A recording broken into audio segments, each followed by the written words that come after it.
Shalom warga kerajaan, senang sekali kembali berjumpa dengan saudara dimanapun saudara berada. Doa saya, biarlah setiap kita semua dalam pemeliharaan Raja kita yang sempurna. Nah, saudara masih dalam serial tentang keluarga. Hari ini saya ingin mengajak kita sama-sama merenungkan firman Tuhan. Mari kita sama-sama melihat dan membaca dari firman Tuhan dari Injil Matius pasal yang ke-18 ayat yang ke-21 sampai dengan yang ke-22.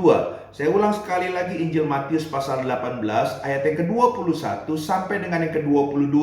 Mari kita baca sama-sama saudara, 1, 2, 3. Kemudian datanglah Petrus dan berkata kepada Yesus, "Tuhan, sampai berapa kali aku harus mengampuni saudaraku jika ia berbuat dosa terhadap aku?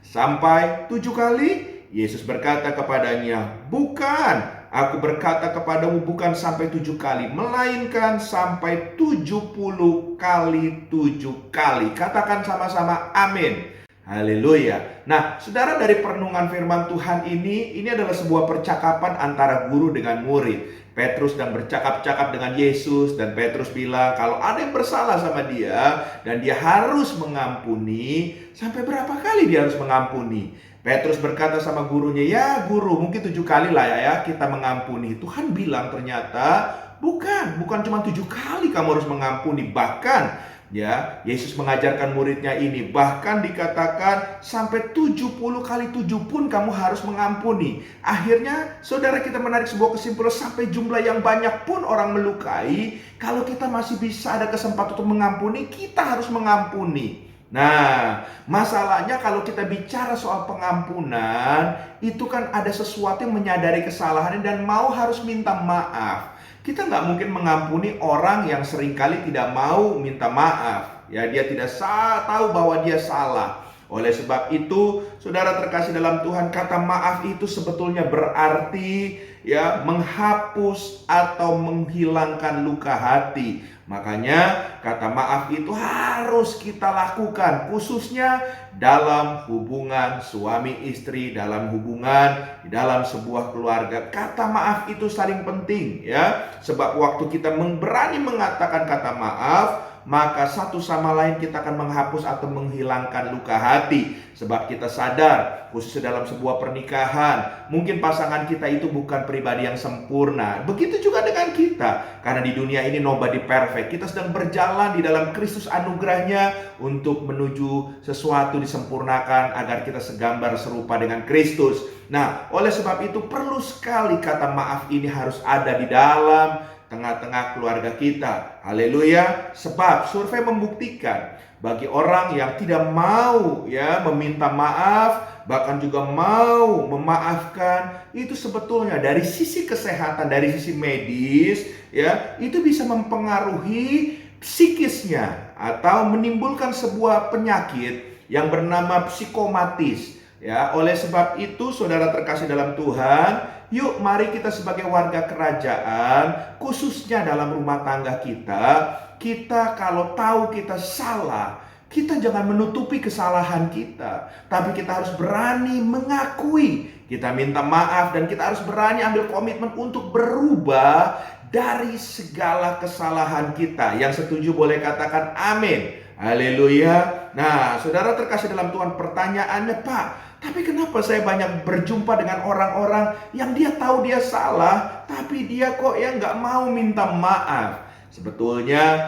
kalau saudara melihat ya ada hal-hal terjadi seperti ini, ada 3 hal alasan kenapa seseorang itu sulit untuk minta maaf. Yang pertama, saudara, karena biasanya waktu dia minta maaf dia sadar itu akan menyangkut pride-nya atau harga dirinya. Ya, dia ya takut harga dirinya diinjak-injak, khususnya dengan pasangannya, saudara terkasih dalam Tuhan. Padahal ya tidak seperti itu, karena kita sudah menjadi satu daging waktu kita masuk dalam pernikahan kudus Tuhan. Lalu yang kedua, saudara, kenapa kita kadang-kadang gak mau ada kata maaf dalam sebuah keluarga? Karena memang kadang-kadang kita ini bahasanya adalah keras kepala, saudara ya. Orang Indonesia Timur bilang kepala angin atau kepala batu, saudara ya. Nah, saudara, buat kita anak Tuhan, Dijauhkan kita punya keras kepala. Haleluya. Karena kita sudah diberikan hati yang baru oleh Tuhan. Hati yang sudah dibentuk oleh Tuhan. Dan hati yang mau mengasihi dan mengampuni tentunya. Haleluya. Dan yang ketiga, kenapa kita nggak mau ya meminta maaf? Karena alasannya takut malu. Haleluya. Saudara, buat apa kita malu? Toh suami istri itu diciptakan Tuhan seperti Adam dan Eden, ditaruh di dalam Taman Eden. Adam dan Hawa itu telanjang awal-awal sebelum mereka jatuh dalam dosa. Dan artinya telanjang itu sudah tidak ada yang ditutupi lagi. Ya, seharusnya kalau memang itu kelemahan kita, ya kita katakan, kita minta maaf supaya pasangan kita bisa menolong kita, kita nggak jatuh dalam hal yang sama lagi. Haleluya. Sebab kalau kita menutupi kebohongan kita dan kita nggak mau berkata maaf, itu akan membuat hidup kita nggak tenang.